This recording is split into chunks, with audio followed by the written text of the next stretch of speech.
So this they asked me to do, and I guess I'll represent it or introduce it as my work, while on the other hand it's also kind of a introductory mapping of a sort of our story history. So to understand this, and it's welcome for intervention. There are questionnaires here, it's based on that. So there have been several questionnaires that were filled out until now. And based on part of my own intervention and research and position, and also the collection of the different answers that were returned from this, are these different facts and points that are put together on this wall. So it's 2 pages, the first of personal information, which is of course just for the purpose of networking, the other one more abstract kind of theoretical questions concerning feminism. And here on the wall, it's a map in a kind of semi-historical, non-hierarchical way of feminist artists.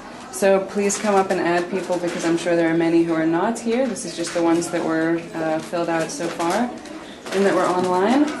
So this is the listing of them, although parallel to this, I thought it was important to also show how that was contextualized within the other questions concerning politics and feminism as such.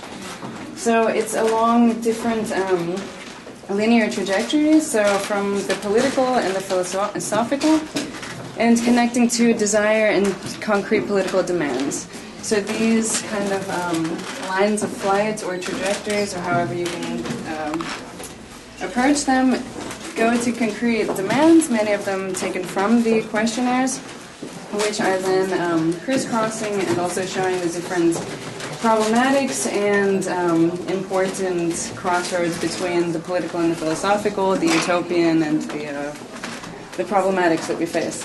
At the same time, I thought it was very important to look at the context that people are speaking from these artists, and also what we're building together here. So here is a very preliminary listing of some of the contexts and challenges historically and spatially that we're dealing with. So again, feel free. It's an ongoing workstation. I'll be here more or less during the duration of this event. And so we can come together and start hanging, and we'll get some more string and play with this. Then we can go to the next space where both my work and Nika's work is. Yes, now I would just add that we would really like to welcome everyone to feel maybe even during this event in the pause, or whenever you have time, the questionnaire online. We have computers available here, so if someone feels like filling up questions, but you can also do it later. It will be anyway a year-long project, and it's really important, I think, for all. Okay, so I guess we're working on, there's this perpetual mobile, which is a, how do you call it, publicly curated station. So I have one work in there if you want to select and watch it. And this one, I overheard while I was trying to hang string that someone was mentioning something about this. I'm not entirely sure what they said. But, so maybe some of it's familiar. It's called The Global Repercussions of Knowledge Economies. I personally work a lot with kind of theoretical and historical mapping projects, as I guess is a little bit clear here.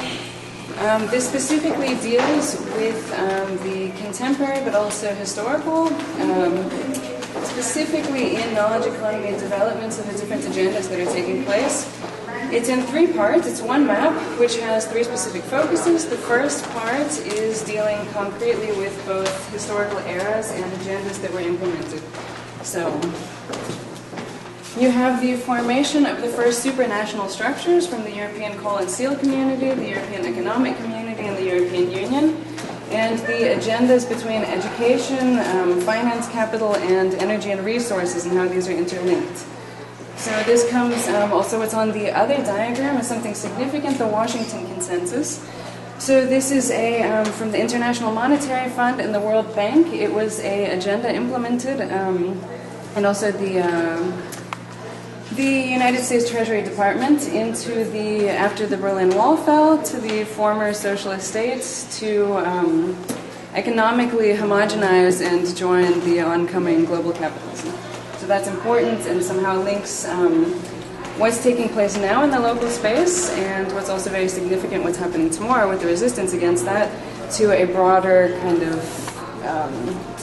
political economic agenda which is focused on this knowledge economy development. So here you have one other very important thing which is coming up during the conference and which is, in my opinion, unavoidable. These notions of migration and mobility, so the migration which on the one hand is punishable by law and mobility which is supported by the law, and the kind of pros and cons of the two, let's say.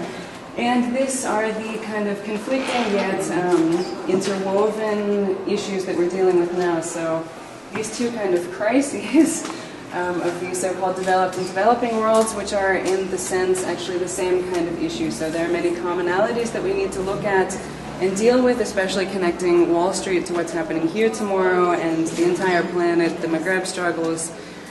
Very crucial to look at this, especially from class, feminist, migrant, racial perspectives. So the other work is focusing on sex work.